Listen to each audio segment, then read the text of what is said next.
Pam here from Aunt Anne's Quilts, and today I'm going to show you how to make these cute no-sew bracelets from fabric scraps. If you'd like more fun ways to play with your scraps, make sure you like and subscribe. All right, let's get started. All right, so we're going to make a bracelet. You're going to want a covered button. I like to cover my own. This is the shank button. If you want to learn how to do that, let me know and I will make a tutorial of that. So put that in the comments. And we're going to get 3 coordinating fabrics. And we're going to put them together. If you don't want to sew, you can tie them, but you can also sew them. It just makes less of a bulk if you sew them.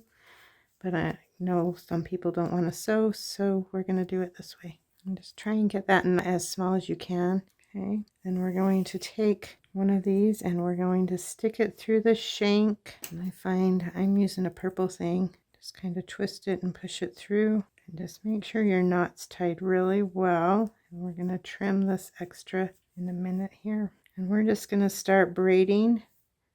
I like to take my fabric and kind of fold it so the outside is on the outside. It doesn't really matter. You can still braid it. I just like it this way because it's more colorful and I love color. So I'm just going to start braiding it. So it's going to look like this. Just want to make sure that it fits around your wrist. So you may need to do a little bit more. And I'm going to pick one of these strands. I'm going to pull it through a little bit to get me that. Just a little bit of a loop so that I can put it over that button to tie it off. And then I'm going to tie my strands.